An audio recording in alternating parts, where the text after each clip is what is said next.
Tapi aku pengen tanya dulu soal fenomena skinny fat. Kalau misalnya aku kurus, ya kan berarti kandungan lemakku dikit dong dok, aman dong dok. Mungkin secara looks atau secara berat badan kesannya normal nih gitu, Kesannya makanya kan dibilang kurus skinny gitu fat ya. tadi.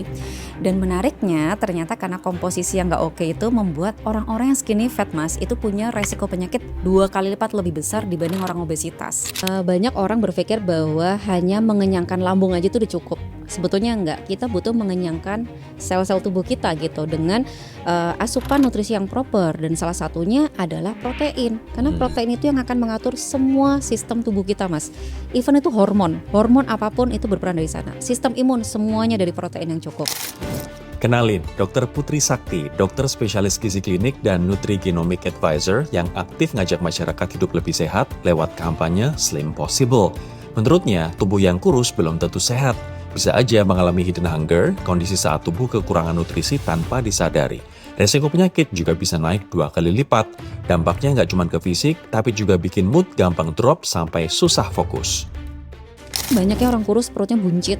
Dia tuh lemaknya biasanya tinggi mas. Ini aku jadi teringat di sosmed ada ibu-ibu beberapa, 2 orang, mereka makan cilok. Makan Yang pedes cilok kan? pedes banget, Iya. mereka obesitas. Yes, betul. Apakah itu artinya mereka sebenarnya malnutrisi tapi obesitas dok? Betul, kalau kita lihat cilok dia lebih ke tepung. Apakah tinggi protein? Tidak. Belum tentu. Iya. Karbohidratnya kita optimalkan, gampangannya mas sekepalan tangannya mas Rory deh. Kalau protein untuk normal aja ya, itu setelapak tangan tanpa jari.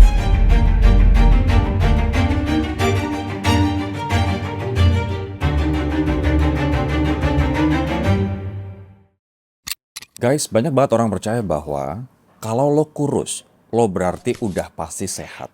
Nah ini gue akan mencoba membuktikan ini benar atau enggak pandangan ini, dan sekaligus menjawab bener nggak sih fenomena skinny fat itu ada, dan kalau kita nggak hati-hati justru malah berbahaya buat tubuh kita. Gue akan ngobrol dengan Dr. Putri Sakti, spesialis gizi klinik. Dr. Putri, apa kabar?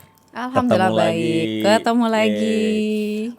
Ini di TikTok kemarin tuh sempat viral namanya skinny talk dok, dan juga fenomena orang berlomba-lomba untuk jadi kurus dengan cara jalan kaki ataupun lari, tapi juga minim gizi, makanannya dibatasin banget jadi kurus banget.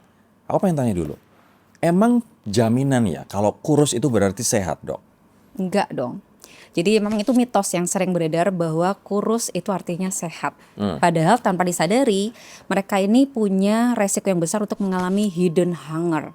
Oh, Hidden hunger tuh yang lapar bukan kita ngerasa lapar gitu Mas Rory, tapi sel-sel tubuh kita itu kelaparan nutrisi tanpa kita sadari. efeknya apa tuh dok? Efeknya ke semua resiko penyakit pastinya. Karena kan kalau nutrisi itu dia kayak pilar-pilar utama kita untuk semuanya. Salah satunya karena imunitas tubuh.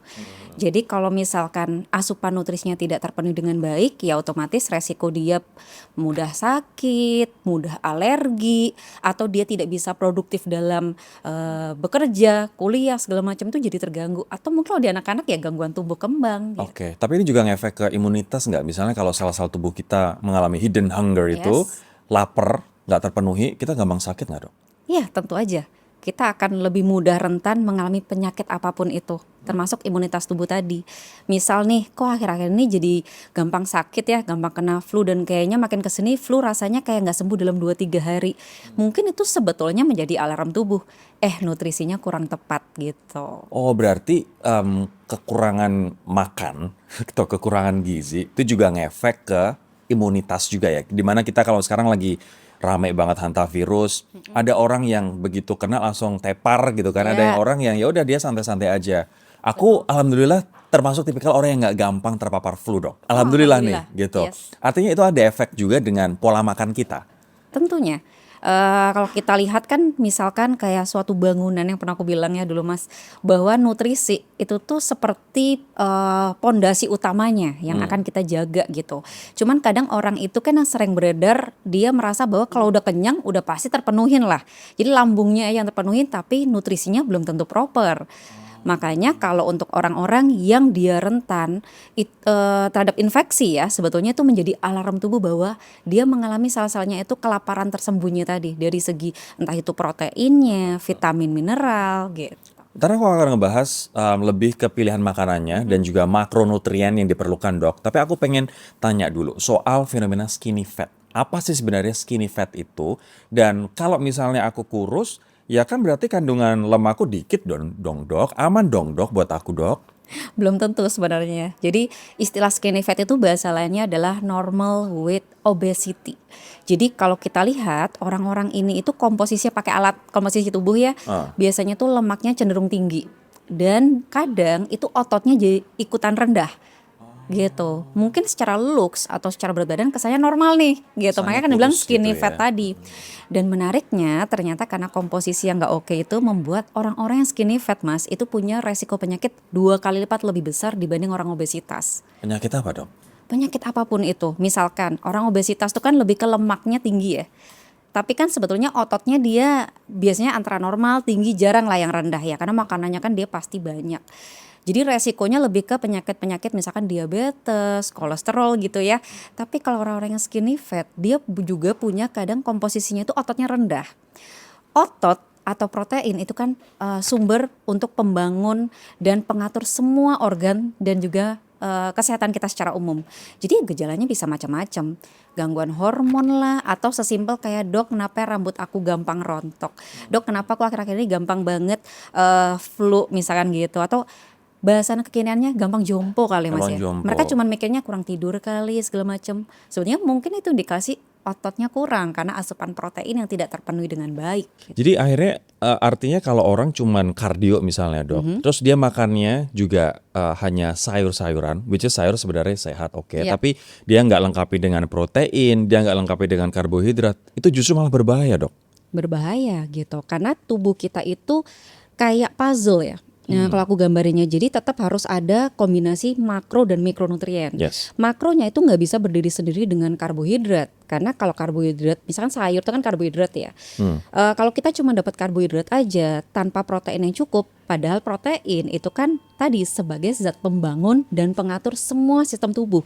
Jadi mau itu untuk kesehatan apapun, dia itu kayak gambaran aku kayak batu batanya mas. Jadi batu batanya harus harus proper gitu biar dia bisa menjalankan fungsi kesehatan apapun tuh secara vital. Oke, karena sekarang masih banyak nih anggapan bahwa ya kalau sehat berarti dan juga standar kecantikan adalah kutilang. Kurus tinggi langsing dok. Berarti itu nggak selamanya menjamin bahwa kurus tinggi langsing itu sehat ya. Bahkan ada yang namanya skinny fat, Yes. resiko kita terkena penyakit kardiovaskular dan penyakit lainnya itu dua kali Termasuk lipat. infeksi. Dua kali lipat lebih tinggi. Dua Termasuk kali lipat infeksi? lebih tinggi. Iya, karena Infeksi apaan? ototnya tadi rendah. Infeksi misalkan tadi terkena virus, Ya. entah itu hantavirus, COVID atau apapun, atau mungkin kenapa anak-anak zaman sekarang lebih mudah mengalami alergi. Itu kan jadi salah satu fenomena tersendiri dibanding anak zaman dulu kayaknya lebih jarang ya kita dengar anak atau orang-orang dewasa gampang alergi. Nah, itu sebetulnya salah satu alarm. Aku Proteinnya kurang. Iya, aku juga pernah ngobrol sama Dr. Felix Sulhendri, dokter ya, Ya. yang dia juga bilang bahwa anak-anak yang banyak diberi UPF sama pewarna makanan, pengawet makanan di tumbuh kembang mereka, itu justru malah satu gampang sakit, dua gampang alergi, terus yang ketiga dia jadi tantrum, jadi kayak uncontrolled gitu behaviornya. Setuju nggak dok? Setuju, apalagi kalau UPF-nya ini komposisinya nggak sesuai mas. Oke. Karena orang-orang ini kan sering melihatnya ultra processed food itu cuma dari segi kalori lah, mungkin fungsinya apa, tapi mereka lupa komposisinya ini safe atau aman nggak sih untuk dikonsumsi, misalkan gitu. Contoh Oke. deh dari bahasan kita dari tadi, apakah orang-orang itu concern dengan isinya berhubungan dengan protein? Itu kan penting ya untuk fungsi tubuh tadi, misalkan gampang alergi, sel imun tubuh kita atau misalkan untuk melawan infeksi lah Ya. gitu ya, itu butuh protein yang cukup. Oke. Jadi kalau proteinnya kurang ya otomatis itu akan mengganggu ke arah ketidakseimbangan dari imunitas tubuhnya sehingga lebih rentan ke berbagai penyakit. Kedua, kalau tadi sempat menyebutkan berkaitan sama gangguan kesehatan mental yang lately juga kita lihat di luar itu berhubungan juga dengan protein dan vitamin mineral yang kurang sih mas. Wow. Jadi Oke. gejalanya macam-macam. Sekarang aku akan ngebahas soal nutrisi yang kita butuhkan artinya. Kalau misalnya aku bayangin dok, usia teman-teman nih, misalnya usia 25 sampai 35 tahun aktif, kerja, commute ya kan dok, terus juga mereka juga olahraga, then makanan yang cocok, pola makan yang cocok tuh kayak gimana dokter Putri? Oke, sebetulnya ini berlaku untuk semua usia ya Mas. Kita tuh butuh mendapatkan namanya gizi seimbang. Jadi semuanya harus ada nih. Cuman mungkin ya tadi ya ada ada kondisi-kondisi khusus yang memang dia lebih komposisinya yang berbeda, misalkan pada kelompok anak-anak, lansia atau mungkin pada ibu hamil dan menyusui yang komposisi proteinnya bisa jadi butuh lebih besar dibanding dewasa normal gitu. Oke. Tetapi kalau kita membicarakan nutrisi secara umum, tetap gizi seimbang itu kunci semuanya. Kayak mana itu gizi seimbang dokter Putri? Tadi harus ada karbohidrat. Oke, Harus berapa persen ini? Karbohidrat tuh kita sebetulnya pada orang yang normal ya itu bisa 45-65% dari kebutuhan kita. Di range tersebut gitu. Kemudian untuk protein kita bisa 15-20 walaupun bisa lebih dari itu ya Mas ya, dengan catatan fungsi ginjalnya normal. Makanya kalau orang yang mau bulking nih itu pasti dia proteinnya bahkan bisa 2-2,5 gram dari berat badannya kan. Boleh selama fungsi ginjalnya normal gitu. Yang ketiga, kita tetap butuh lemak sebenarnya, tapi dengan catatan jenisnya yang sehat dan tidak berlebihan. Biasanya kita jaga antara 20-30% dari kebutuhannya. Oke. Nah, 3 item ini itu juga nggak bisa berdiri sendiri, Mas. Dia butuh vitamin, mineral yang menyeimbangkan semuanya. Micronutrients ya. Yes, makanya harus seimbang, balance semuanya. Oke, aku misalnya bedah dari karbo dulu ya dok. Kita pernah ngobrol bahwa kayak karbo sederhana yang sebenarnya kurang direkomendasikan tuh kayak misalnya nasi putih itu adalah karbo sederhana. Sementara karbo kompleks tuh kayak kentang, terus umbi-umbian, beras merah. Correct me if I'm wrong. So better ketika kita pengen misalnya menjaga fungsi tubuh, menjaga kesehatan, karbonya yang kayak gimana dokter Putri? Dan ini 45-65% ya kan berarti tergantung dari kebutuhan kalori kita kan? Betul. Nah itu penjelasannya gimana tuh? Oke, kalau secara jenis bagusnya pasti yang karbohidrat kompleks. Karena kalau karbohidrat kompleks itu bedanya dengan sederhana adalah seratnya lebih tinggi. Makanya kenapa biasanya kita edukasinya kan kalau bisa nih nasi merah, nasi coklat itu karena seratnya lebih tinggi aja dibanding nasi putih sehingga membuat kontrol gula darahnya jadi lebih baik. Dia jadi kenyangnya lebih lama sehingga membantu dia meminimalisir nyemil-nyemil yang Nggak aneh-aneh. penting, Betul gitu. Terus kenaikan gula di dalam darah juga nggak sekenceng kalau kita makan nasi putih kan? Yes, betul. Itu kan jadi kalau misalkan kita mengonsumsi yang terlalu sederhana itu siap serap kan. Ya. Jadi gula darah kita tuh kayak roller coaster, cepet banget naik, cepet turun. Oke. Sehingga impactnya dua. Kan kita juga kan punya mekanisme ketika segala sesuatu yang berlebihan di dalam tubuh dia disimpan menjadi cadangan energi which is to lemak gitu kan. Nah pas ngedrop dia jadi craving. Akhirnya dia nyari yang sesuai comfort food dia aja. Manis ya manis, yang savory ya nyari yang asin-asin Oke, gitu. Yang oke. justru kadang ternyata rendah nutrisi secara komposisi. Ini juga berlaku untuk mereka yang ingin kurus dok. Aku mulai dari mereka yang ingin kurus dulu, lebih kurus dulu secara sehat. Artinya karbohidratnya tetap 45-65%. Yes. Dengan kan tadi bisa kita mainkan antara 45-65, tapi biasanya kalau orang-orang obesitas ya pasti nggak sampai 65 ya gitu. Betul. Jadi itulah pentingnya kalau di dokter gizi kita akan menyeimbangkan lagi dengan tes komposisi tubuh untuk melihat nggak cuma mainan kalori, tapi karbohidratnya ini orang personalize-nya mau dibikin seperti apa Oke. gitu. Kalau buat mereka yang pengen naik berat badan, Ya. ini kan banyak banget orang Indonesia yang kurus-kurus. Aku yakin bukan kekurangan gizi dok, karena Iya. makannya banyak ya kan. Tapi mungkin tipikal aja tuh gitu. Tipikal kita orangnya kecil-kecil ya kan. Untuk pengen naik berat badan, karbonya seberapa banyak dan jenisnya apa dok? Oke, pada dasarnya sama sih Mas. Kita mainin di antara 45-65 ya berarti kalau mau naikin berat badan kita mendekati level atas ya. Tapi kita lihat juga kalau ternyata misalkan tadi berkaitan dengan skinny fat ternyata di ototnya rendah, ya kita juga harus mencari makanan yang komposisi proteinnya kita tinggiin. Jadi kita membuat biar komposisinya lebih balance di dalam tubuhnya dia. Gitu. Oke. Dok aku pengen tanya deh, kalau misalnya ini kasus by kasus ya, misalnya nih untuk aku yang laki-laki, si aku let's say 30, sekarang sudah 39 tahun sih aku harus jujur. Masih 30. Masih 30 tahun. Berat badanku sekarang 80 kilogram. Aku udah ngukur bahwa lemakku tuh dalam ranah yang sehat, which is 10% dok. Oke, good. Tinggiku 180. Aku butuh protein berapa, karbo berapa, dan lemak berapa dok? Untuk aku bisa function properly, aku bisa aktivitas aktif nih, aku kerja dan olahraga soalnya. Oke, berarti kan tadi udah lean ya tanda kutip, lemak dalam tubuhnya itu udah tipis nih antara 10-20%. Jadi lemaknya sih boleh untuk dijaga di 20-25% aja. Cuman di segi pengolahan sama yang ada di makanan alaminya aja sih Mas. Misalkan memang lemak yang ada di ikannya segala macam gitu. Terus nanti untuk proteinnya sebetulnya tergantung tujuan nih. Kalau aku lihat kan kayaknya Mas pengen ke bulking ya, naikin otot, boleh banget sampai 2-2,5 gram, itu artinya itu bisa lebih besar dari kebutuhan orang normalnya. Oh, Gitu. oke. Karbohidratnya kita optimalkan, gampangannya Mas sekepalan tangannya Mas Rory deh, pasti sama aku akan beda. Oke, oh berarti karbohidrat tuh kebutuhan kita tuh sekepalan tangan ini? Yes. Rata-rata, ini gampangnya ya? Gampangannya. Kalau protein, kalau untuk normal aja ya, nggak bulking untuk Mas Rory, itu setelapak tangan tanpa jari. Oh. Itu lumayan lah untuk gambaran, untuk fulfill atau memenuhi kebutuhan kita. Ini karbo ya dok? Protein. Oh protein Telapak tanpa tangan. jari ya. Jadi Ya. kalau karbo itu sekepalan Ya. kebutuhan kita sekali Betul. makan, Sekali makan. sementara Betul. kalau protein segini nih. Betul. Oke, tapi tergantung juga ya pada pengolahannya, kan kita Betul. pengennya pengolahannya sehat kan, Betul. nggak yang deep fried atau nggak yang berlemak jenuh terus-terusan gitu loh kita konsumsi. Tadi karbo udah, sekarang protein dok. Orang yang pengen kurus tapi sehat, ya kan? Proteinnya harus seperti apa? Dan tadi dokter bilang 15-20%. Ini nggak terlalu sedikit.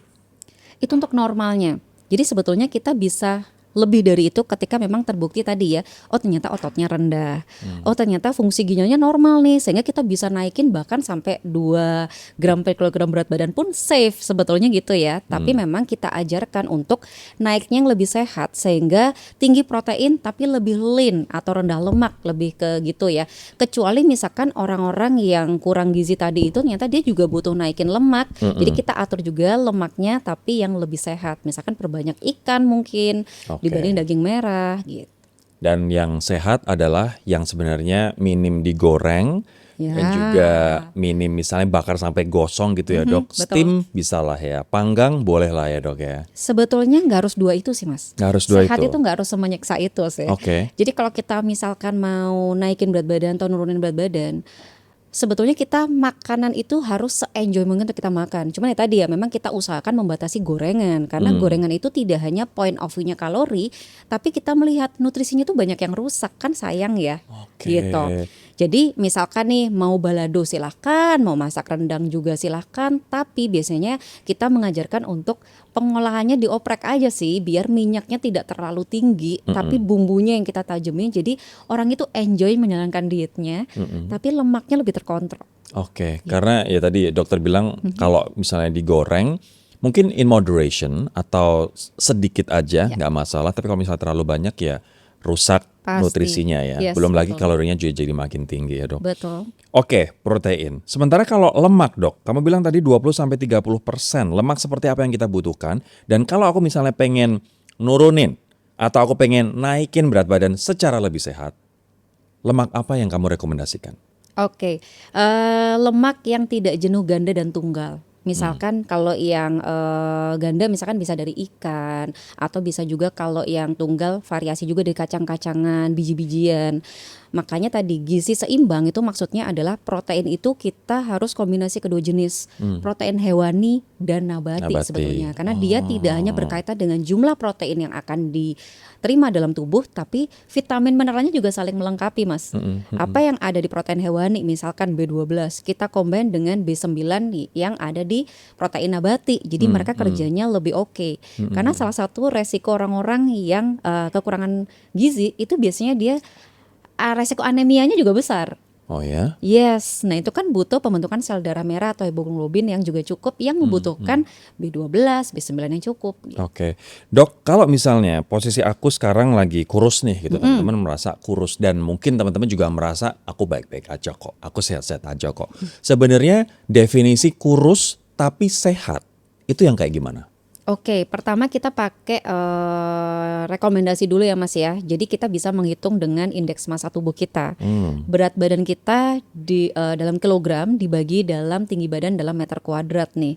Kalau hasilnya di bawah 18,5 itu udah pasti underweight atau malnutrisi atau kurang gizi. Sorry, tadi rumusnya berapa? Berat badan dalam kilogram, dalam kilogram dibagi tinggi badan dalam meter kuadrat. persegi ya, atau Yes, kuadrat ya. betul. Kalau nilainya berapa, Dok?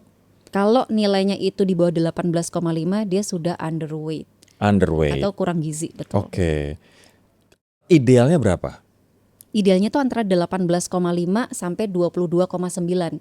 Di atas itu sudah overweight kalau untuk standar WHO Asia Pasifik untuk orang-orang Asia seperti kita. Oke. Kalau misalnya buat mereka yang berat badan mereka, aku nggak tahu nih, mungkin nggak yang skinny, tapi cukup apa ya ibaratnya fluffy, cukup fluffy atau cukup Ya. istilah Jawanya gina-gino gitu Dok. Untuk tahu bahwa gina-gino dia sehat atau enggak, itu ngukurnya gimana Dok? Oke, kalau tadi dari berat badan istilahnya normal ya, makanya itu kan mengacu ke skinny fat kan ini kan. Jadi biasanya bisa juga dengan lingkar perut. Lingkar perut itu menggambarkan lemak tubuh kita juga. Makanya aku selalu ingetin pasien, don't trust your scale, but trust your genes. Oh gitu. Yes, jadi kalau biasanya banyak ya orang kurus perutnya buncit. Dia tuh lemaknya biasanya tinggi mas, itu indikasi kedua juga nih. Makanya perempuan tuh idealnya lingkar perut itu di bawah 80 cm sebenarnya. Itu pun masih kurang akurat lagi kalau kita nggak pakai komposisi tubuh tadi sih mas. Kalaupun let's say belum memungkinkan nih ya untuk melakukan tes tadi, alarm tubuh itu udah pasti akan ada sih mas. Misalkan nih lemaknya tinggi, ototnya rendah, gampang capek, gampang jompo, dia kayak gampang mengalami brain fog. Maksudnya kayak mikir tiba-tiba, tadi ngomong apa ya? Kayak nggak fokus lemot, gitu. Ya gitu. Jadi banyak alarm tubuh banyak kita bisa lihat. Kok kulit aku gampang kering ya sekarang? Kok Rambut rambut rontok. ya. Ini mau apa? Hitam ya Dok bawah mata. Atau gampang sariawan tapi sembuhnya lama.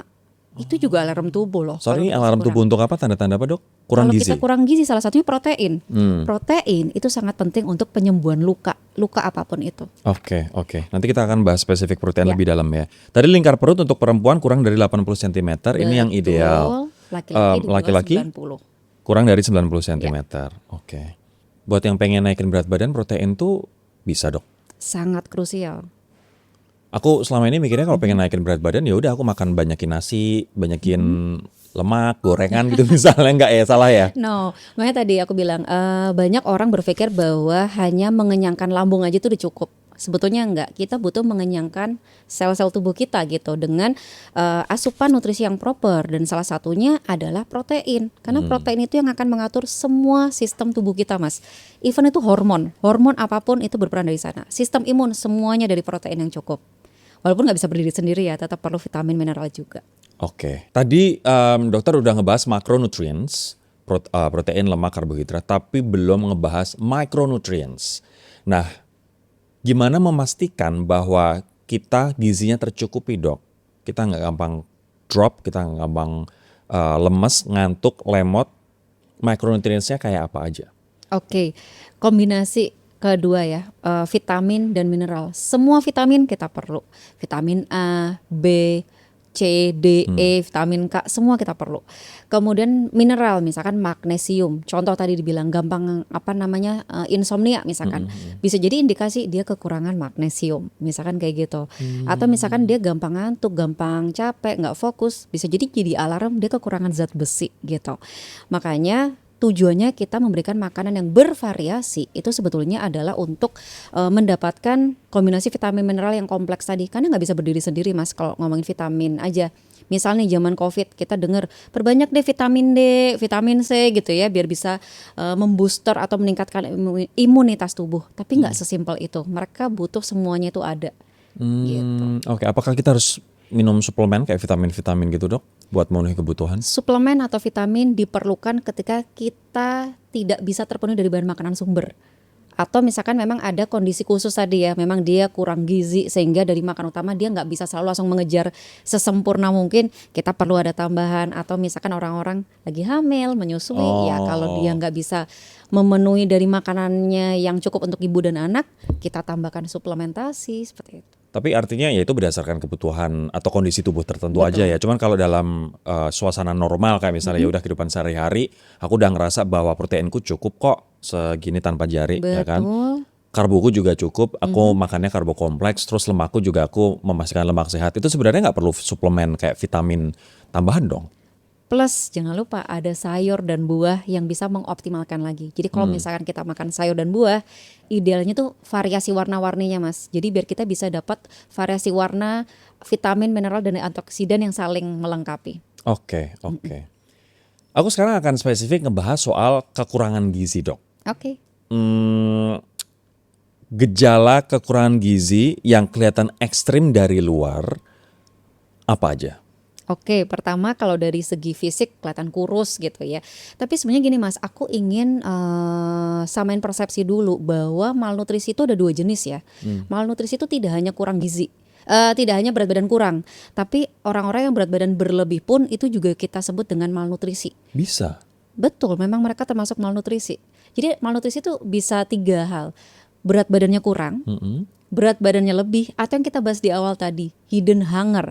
Beratnya normal mungkin, tapi dia secara nutrisi, sel-selnya itu kelaparan nutrisi, entah itu protein, vitamin, mineral. Ini aku jadi teringat di sosmed ada ibu-ibu beberapa, 2 orang, mereka makan cilok. Ya, Makan yang pedes cilok kan? pedes banget, Iya. mereka obesitas. Yes, betul.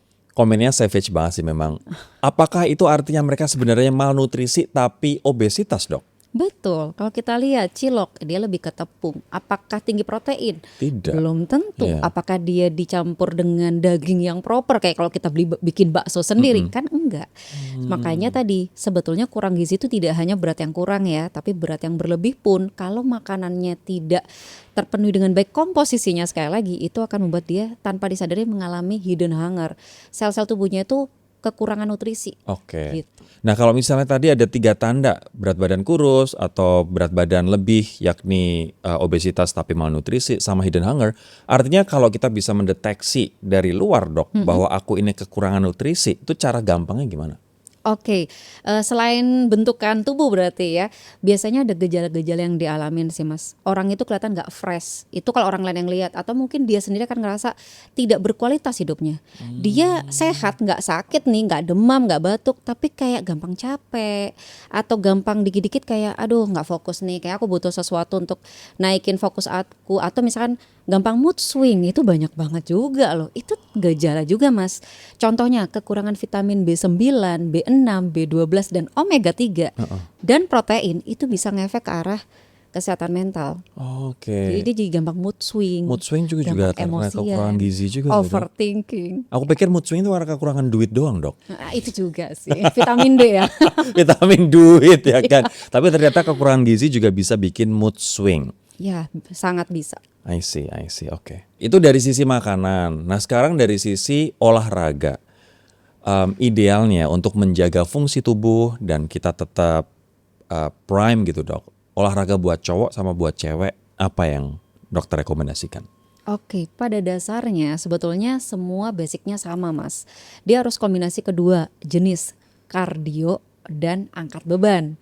Bukan atau ya. Bukan Karena atau, Mas tapi kayak, harus ya. "Dok, mendingan lari atau nge-gym." Nah ini enggak dan sebetulnya. Dan, Karena kan oke. dia berbeda ya. Kalau kardio kita untuk membantu agar menurunkan lemak, untuk fungsi jantung, Jantung, paru, betul. untuk vitalitas kita berproduktivitas bekerja itu terjaga. Nanti ditambahkan dengan angkat beban untuk apa? Naikin massa otot. Jadi protein yang kita makan itu bisa jadi dibentuk jadi otot-otot dan sumber imunitas tubuh dan lain yang lebih oke, misalkan gitu. Jadi artinya ada juga yang ini orang tua banyak banget. Papa atau mama kan udah jalan kaki pagi. Ya. Itu kurang ya, Dok. Artinya harus 2 ya, latihan Betul. beban dan kardio itu. Betul, apalagi kita kan di atas usia 40, sebetulnya kita secara normalnya itu kita akan turun massa ototnya. Sarkopenia ya. Betul, jadi kalau misalkan kita dari muda tidak menjaga massa otot dengan asupan protein yang cukup dan ditambah olahraga angkat beban yang cukup, itu akan membuat orang ini lebih rentan untuk terjadinya gejala-gejala tadi ketika bertambah usia. Gampang sakit lah, produktivitasnya menurun, gampang cedera, frailty tadi gitu. Angkat beban apakah memang harus kayak bodybuilder berat-berat gitu, Dok? Kalau menurut kamu gimana? Oke, sebetulnya simple bisa pakai beban tubuh sendiri ya Mas. Kalau belum memungkinkan ke gym nih gitu ya. Misalkan dengan kita push up, sit up, plank atau sesimpel kita duduk berdiri tanpa bantuan tangan begini nih, langsung berdiri terus kita jinjit, duduk lagi gitu berulang, itu kan mengasah otot kita bekerja, jadi nggak diem mager aja, itu lumayan membantu. Oke. Tetapi kita ingat kalau semakin tinggi bebannya makin besar juga otot yang akan dibentuk. Jadi kalau mau makin meningkatkan lagi ya kita beri beban yang lebih besar lagi, misalkan dengan tadi nge-gym Ya, ya. gitu. Dok, banyak orang yang saat ini dia ngerasa kurus, terus dia pengen naikin berat badan, akhirnya dia makan sembarangan. Apa aja masuk perut, ya kan? Mulai dari misalnya nasi goreng malam-malam, UPF, sosis, nugget, ham, terus misalnya kentang goreng, burger, semuanya masuk. Apakah betul itu cara yang tepat untuk naikin berat badan, Dok? Enggak. Kalau point of view-nya kalori bisa aja sih sebetulnya. Tapi kan kita tidak membutuhkan berat badan aja kan Mas. Kita kan membutuhkan untuk kesehatan dia, quality of life, kualitas hidupnya dia juga meningkat. Sehingga kita juga harus mengonsumsi makanan yang kualitasnya proper. Misalkan tadi ya cukup protein, cukup karbohidrat, lemak, vitamin, mineral. Yang dimana kalau yang tadi disebutin cuman mainan kalori aja ya otomatis komposisinya jadi nggak oke. Oke, artinya kalau misalnya orang pengen naikin berat badan, komposisi antara protein, karbohidrat, lemak, dan micronutrients-nya, vitamin mineral, itu harusnya gimana, Dok? Bisakah kita berpegang pada isi piringku misalnya, atau gimana nih cara ngukurnya? Oke, betul. Kita bisa menggunakan rekomendasi isi piringku yang paling mudah untuk dilakukan ya, yaitu upayakan setengah piring itu adalah sumber dari serat, vitamin, mineral dari sayur dan kombinasi dengan buah. Misalkan tadi dengan sayur yang bervariasi warna-warni. Nanti setengah piringnya kita bisa bagi dua lagi sebetulnya. Seperempatnya itu untuk protein gabungan tadi ya hewani misalkan ikan, telur dan juga nabati misalkan tahu tempe atau kacang-kacangan mana yang paling disukain gitu ya. Seperempatnya itu adalah karbohidrat kompleks, itu bisa. Apalagi kalau dia jenisnya bervariasi yang tadi aku bilang ya Mas ya. Oke. Tapi dari pengalamanmu ada nggak orang yang terobsesi pengen naikin berat badan terus sampai melakukan apa aja? Oke. Nah, orang-orang yang menaikkan berat badan, jujur itu pasien yang lebih sulit dibanding menurunkan berat badan, Mas. Serius, malah lebih sulit. Challenging-nya kan banyak banget. Banyak diiriin orang tuh mereka. Bener Orang ya. yang naik berat badan Bener, susah, itu orang-orang pada sirik sama mereka, Dok. Betul, tapi Ya mereka kan? sebetulnya lebih sulit untuk mencapai keinginan mereka. Pertama, ada orang yang memang dari kecil dia tidak terbiasa makan banyak. Jadi bingung gimana cara naikinnya, padahal makan dikit dia udah gampang kenyang. Tipikalnya small eater atau makan sedikit. Oke. Ada juga yang karena dia itu picky. Aku maunya makan cuman ini aja, jadi nggak tahu nih mau naikinnya gimana. Atau mungkin bisa jadi aktivitas fisiknya terlalu berlebihan tanpa disadari dan tidak seimbang dengan asupan yang dia makan. Nah, ada lagi yang tadi kalau misalkan lebih lanjut sebetulnya bisa jadi mungkin karena ada silent infection atau infeksi tersembunyi. Nah, infeksi sendiri itu kan karena dia kekurangan nutrisi ya, sebetulnya tadi kita bahas, kurang protein segala macam.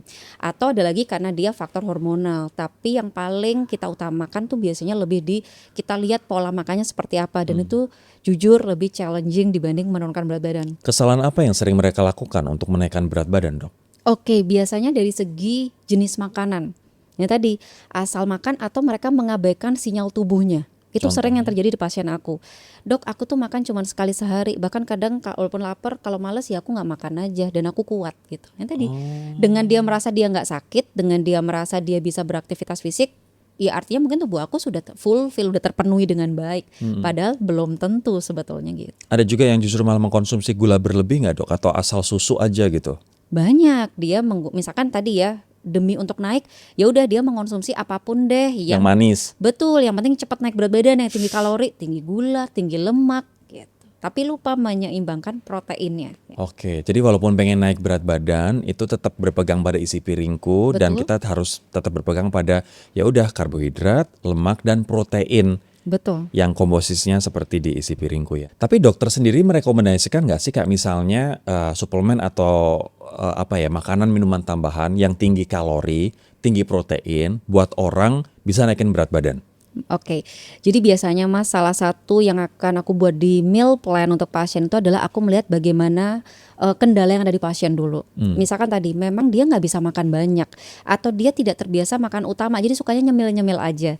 Mau tidak mau perubahan tuh kan nggak mungkin langsung instan. Jadi kita akan bantu untuk ya udah kamu bisa makannya sehari berapa kali, paling 1-2 kali dok. Oke, nanti kita untuk sementara waktu sambil membentuk habit boleh untuk kita tambahkan meal replacement atau pengganti makanan yang nutrisinya itu lebih seimbang, yang mendekati gizi seimbang tadi untuk membantu dia untuk segera mengejar peningkatan ototnya, kebutuhan vitamin mineralnya, terutama kalau meal replacement atau makanan pengganti ini memang sudah difortifikasi dengan vitamin mineral gitu. Tapi kalau misalkan untuk suplementasi, misalkan minum atau misalkan obat tidak selalu saya berikan sih, karena kan kita lebih memerlukan yang utama nutrisinya secara umum ya. Nggak perlu obatnya ya dok, tapi nutrisinya Saya jarang kasih obat sih kalau untuk naikin berat badan. Tapi kalau meal replacement saya kadang kasih. Kalau memang dia tidak memungkinkan untuk dari makan utama.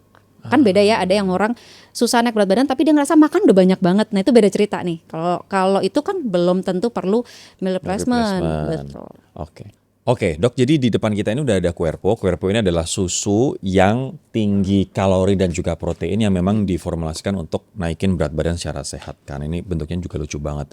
Nah, kalau menurut dokter, apakah kayak Querpo ini juga merupakan solusi buat teman-teman yang pengen naikin berat badan secara sehat, dok? Oke, boleh aku lihat dulu mas? Boleh, silahkan. Ini komposisinya. Biar nggak mengira-ngira nih jawabnya ya. Oke, baiklah. Kalau dari segi kalori memang kita kan butuh menaikkan berat badan, kita butuh kalori ya. Ini kan kalorinya juga 450 kalori seperti kita makan satu porsi makanan. Kemudian yang kedua itu ada protein yang aku highlight nih. Ternyata proteinnya cukup tinggi ya, di 15 gram, betul.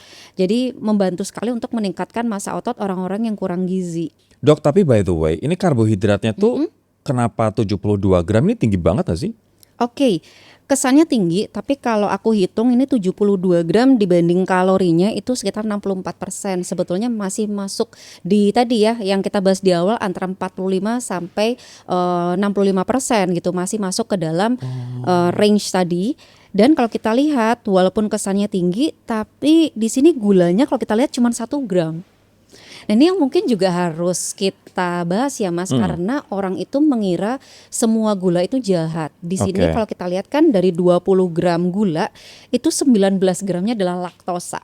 Sementara glukosanya 1 gram. Betul, sukrosa atau gula pasirnya hanya 1 gram saja dan itu sangat kecil, 1/5 sendok teh gitu. Tapi dengan laktosa 19 gram ini nggak apa-apa dok?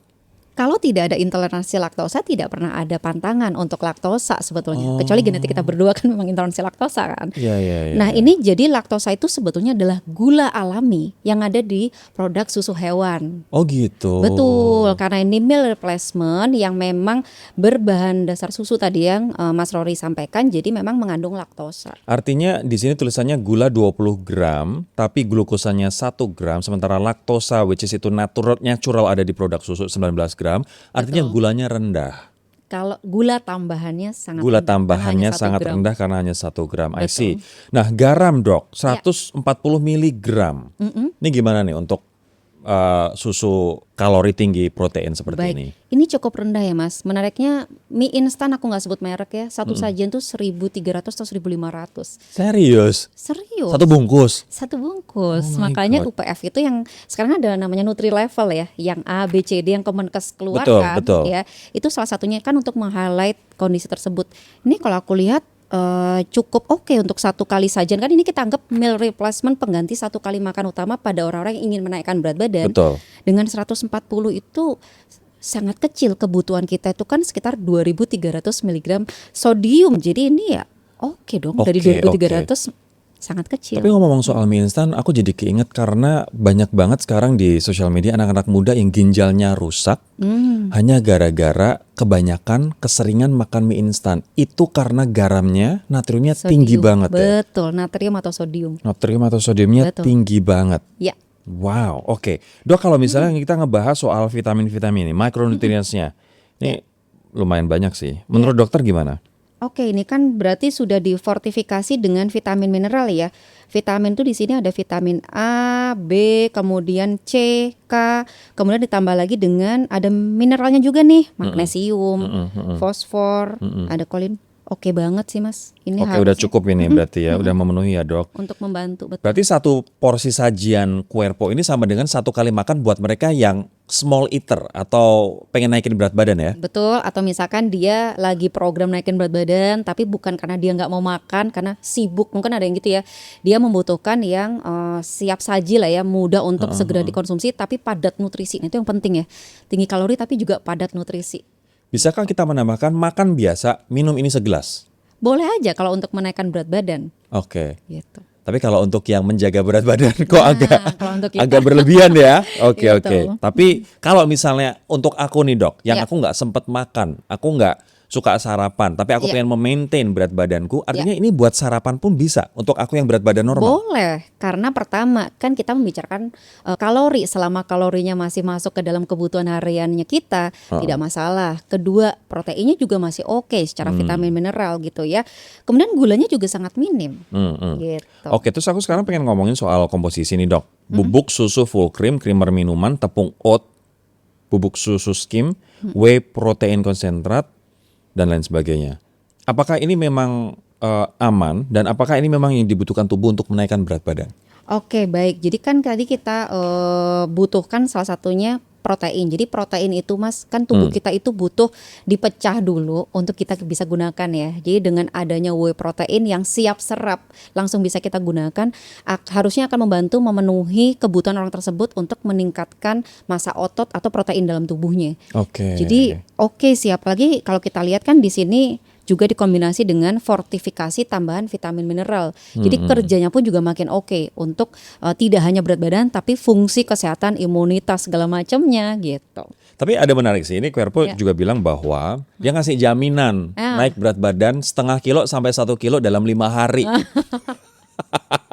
Ya buat teman-teman yang struggling untuk menaikkan berat badan itu adalah kabar gembira ya kan. 5 hari jaminan, make sense nggak tuh? Memungkinkan dengan catatan dia keseimbangan kebutuhan harian tersebut juga terpenuhi. Karena di sini kan kalorinya lumayan bagus ya, artinya termasuk tadi tinggi kalori, tinggi protein, secara nutrisi juga terpenuhi dengan baik. Jadi sebetulnya memungkinkan sih Mas, dengan catatan tadi ya, makan yang lainnya juga diusahakan memenuhi kebutuhan hariannya, menyeimbangkan dari keluaran energinya dia yang tinggi misalkan. Oke. Dok, menariknya kalau misalnya beli Cuerpo ini kita nggak cuma dapat susunya, Oke. tapi kita juga dapat video cara sehat untuk menaikkan berat badan dari sisi personal training nih. Jadi ada support Oke. sistemnya. Ya. Tapi kita juga bisa dapetin konsultasi dengan ahli gizi. Jadi mereka bisa via WhatsApp gitu, kita bisa dapat akses ke ahli gizi. Menurut dokter, this kind of support system seberapa besar ngaruh ke kita yang pengen naikin berat badan, dok? Sangat besar dong, terutama untuk naikin berat badan ya. Orang-orang yang naikin berat badan itu sering datang dengan bukan dia nggak punya motivasi. Beda dengan nurunin berat badan nih, dia punya motivasi, bingung caranya. Kalau ini dia udah berusaha, tapi dia nggak tahu caranya untuk meningkatkan lagi. Jadi support system ini akan sangat membantu. Contoh tadi ahli gizi, dia membantu untuk bagaimana caranya memenuhi target berat badan ideal berapa kali seharinya, kemudian bagaimana cara mengajarkan dia untuk makan makanan real food atau makanan utamanya untuk menyeimbangkan habitnya. Belum lagi dibantu dengan tadi olahraga. Kita aja yang nggak harus naikin berat badan kadang ada yang mager kan untuk olahraga. Nah ini ada yang bantu ngingetin, atau kadang dia ada niatan tapi nggak punya clue nih olahraganya seperti apa sih untuk naikin berat badan. I see. Apa cuma jalan aja, lari aja? Oh ternyata enggak, butuh naikin otot. Oh ternyata mudah nih aku lakukan dimanapun tanpa aku harus bayar lagi ke tempat gym, tempat pilates. Aku lakukan di rumah dengan tempat senyaman mungkin, waktu yang nyaman untuk dia, dipandu oleh misalkan tadi ya support sistemnya, entah itu untuk olahraga, ahli gizi. Menurut aku tuh sangat bagus sih. Ini artinya jadi peringatan juga sih, kalau misalnya teman-teman pengen naikin berat badan, jangan naikin berat badan secara sembarangan, jangan asal makan apapun atau minum apapun, yang penting gue naik berat badan, karena ketika kita pengen naik berat badan, kita pun pengen naik dengan sehat. Betul. Aku bisa relate dok, karena aku adalah tipikal ectomorph, orang yang susah banget gemuk dok. Oke. Dulu ketika aku masih usia belasan dan 20-an gitu. Yang bisa membuat aku naik berat badan dan sekarang aku ngerasa tubuhku ideal adalah justru olahraga gym, latihan berat badan, latihan weight training. Terus yang kedua aku kombinasikan dengan kardio. Soalnya kalau misalnya nggak aku kombinasikan dengan kardio, tubuhku jadi gede tapi buff dan lambat, jantung juga nggak kuat. Betul. Iya kan, kardiovaskularnya juga nggak sehat gitu.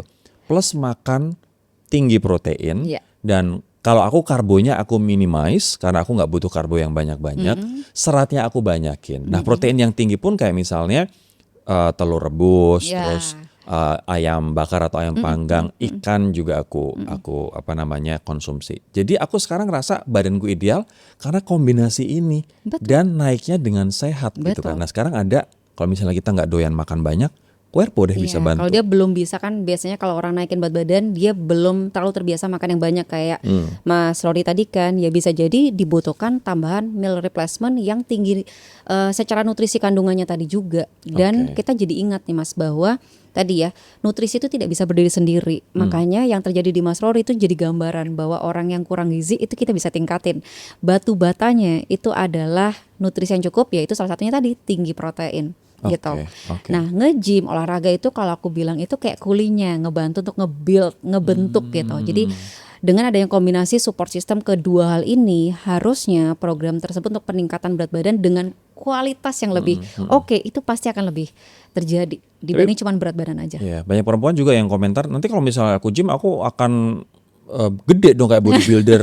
Nggak Padahal segampang enggak, itu tidak ya, semudah Dok. itu karena laki-laki sama perempuan kan beda. Laki-laki punya hormon testosteron yang lebih mempermudah dia untuk naikin ototnya. Itu yang mungkin juga harus kita ingetin ya, untuk perempuan tidak akan semudah Mas Rory untuk bulking otot Iya. yang sampai berbentuk. Dan ini pun juga nggak gampang buat aku, susah banget anyway.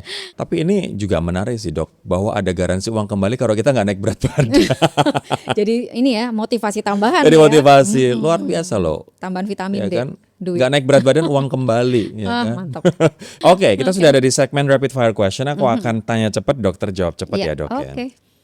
Pertanyaan pertama dokter, susah gemuk itu sebenarnya faktor genetik, metabolisme atau pola hidup? Tiga-tiganya. Oh bisa. Bisa memang seperti itu. Tapi ingat, genetik pun kita bisa tekan dengan gaya hidup yang tepat. Artinya kalau genetiknya kurus kita tetap bisa naikin berat badan dok? Tetap bisa. Orang yang genetiknya seperti saya, obesitas, untuk bisa berat badan ideal pun bisa. Asalkan dia mau melakukan usaha yang lebih untuk memperbaiki habit atau kebiasaannya. Oke. Clean eating sekarang lagi hype banget dok, tapi kadang orang jadi takut makan nasi, bahkan takut makan daging dan telur. Ya kan? Ini healthy atau malah kebablasan? Kebablasan sih mas. Sebetulnya gini, kan clean eating itu menggambarkan bahwa kita sebisa mungkin mengonsumsi real food atau makanan alami gitu ya. Tentunya secara kandungan nutrisi atau vitamin mineral lebih bagus. Tetapi baik lagi bukan berarti jadi kita itu takut dengan segala sesuatu. Misalkan takut banget sama nasi. Nasi itu aku tetap makan, tetap boleh. Yang penting pertama porsinya, kedua variasinya, kadang nasi putih, kadang nasi merah, kadang nasi coklat atau jagung atau misalkan kentang, variasi itu sangat penting gitu. Oke. Jadi kalau misalkan kita saking takutnya akhirnya menghindari sesuatu terutama protein, yang ada mungkin berat kita kurus nih tapi jadinya skinny fat tadi, Iya. ototnya rendah, lemaknya jadi tinggi. Oke, Betul. artinya clean eating juga tetap harus proteinnya terjaga dari daging, Harus. dari ayam, ikan, Betul. kacang-kacangan ya dok. Oke. Dok, kalau misalnya orang clean eating tapi hanya makan sayur-sayuran dan rebus-rebusan sampai menderita, itu justru efeknya apa dok? Oke, pertama nggak akan jangka panjang. Kita kan butuh membentuk habit agar orang tersebut itu tidak kembali ke kondisi kurang gizi kan mas. Jadi kalau bisa perubahan makanannya, gaya hidupnya itu harus se-enjoy, senikmat mungkin dia jalanin. Jadi kalau dari aku memang mengajarkan untuk seideal mungkin tetap dia menikmati tapi tidak memperparah kondisi yang lainnya, misalkan komposisinya, Yeah, pengolahannya, atau kalau misalkan tadi memang memerlukan meal replacement sebagai tambahan nutrisi ketika kita tidak memungkinkan dari makan utama, ya kita lihat komposisinya termasuk tadi apakah ada fortifikasinya, proteinnya cukup atau tidak dan lain-lain. Oke, mana yang lebih penting buat naikin berat badan secara sehat? Apakah ayam panggang ataukah gula? Ayam dong. Kalau kita ngeliat piramidanya kan itu termasuk GGL, gula, garam, lemak itu sangat dibatasi. Hanya sebatas bumbu bahkan kalau perlu. Oke, berarti Kalau protein kan sangat penting. sangat penting. Berarti untuk naikin berat badan ya nggak boleh asal sembarang minum boba atau minum minuman manis, nggak boleh ya dok? Idealnya sebatas bumbu. Sebatas Idealnya. bumbu aja ya. Oke. Atau tadi bagus kan cuma 1 gram, sangat kecil. Kalau orang cuma ngejar tinggi kalori tapi makan ultra processed food, singkat aja dok, apa efeknya? Oke, ultra processed food itu adalah makanan yang diproses terlalu berlebihan dan mungkin bisa ditambahkan dengan pengawet, perasa, pewarna gitu ya. Pertama, tidak selalu kandungannya itu menyehatkan tubuh kita gitu.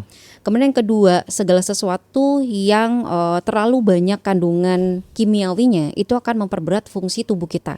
Alaminya kan kita punya fungsi detoksifikasi, pengeluaran racun dari dalam tubuh.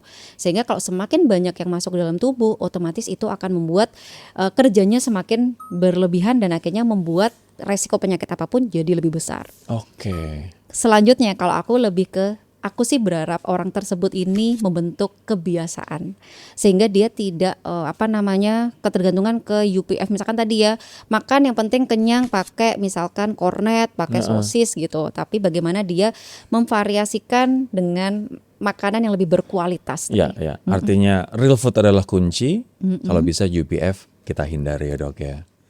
Anyway, ini pertanyaan aku terakhir. Menurut dokter tubuh yang benar-benar fit itu kayak gimana dok? Oke, dia sehat dan bugar. Tidak semua orang sehat itu mengalami bugar. Bugar itu dia bisa produktif tanpa ada keluhan apapun mas. Dia kerja nggak ada lagi tuh brain fog, gampang ngantuk atau lemes, gampang jompo gitu. Kalau sehat kan bisa jadi kayak kita bisa jalan nih nggak demam, nggak flu, tapi belum tentu loh dia kualitas hidupnya itu oke. Misalkan Belum tentu itu bugar gampang ya. Iya, gampang Yes, capek. yes. Bugar sih. Artinya sehat, kita terhindar dari penyakit, kita juga bisa melakukan fungsi tubuh dengan baik. Betul. Tapi bugar kita juga merasa refresh, nggak lemot, Betul. nggak zong. Betul, kualitas hidupnya terjaga. Kualitas hidup terjaga dan mungkin mental health juga terjaga. Ya, itu salah satunya. Oke, Dokter Putri thank you banget buat waktunya. Semoga bermanfaat ya guys buat kamu yang pengen ngejaga berat badan ideal ataupun pengen nurunin atau pengen naikin berat badan secara sehat. I'll see you in the next video. Bye bye. Thank you dok.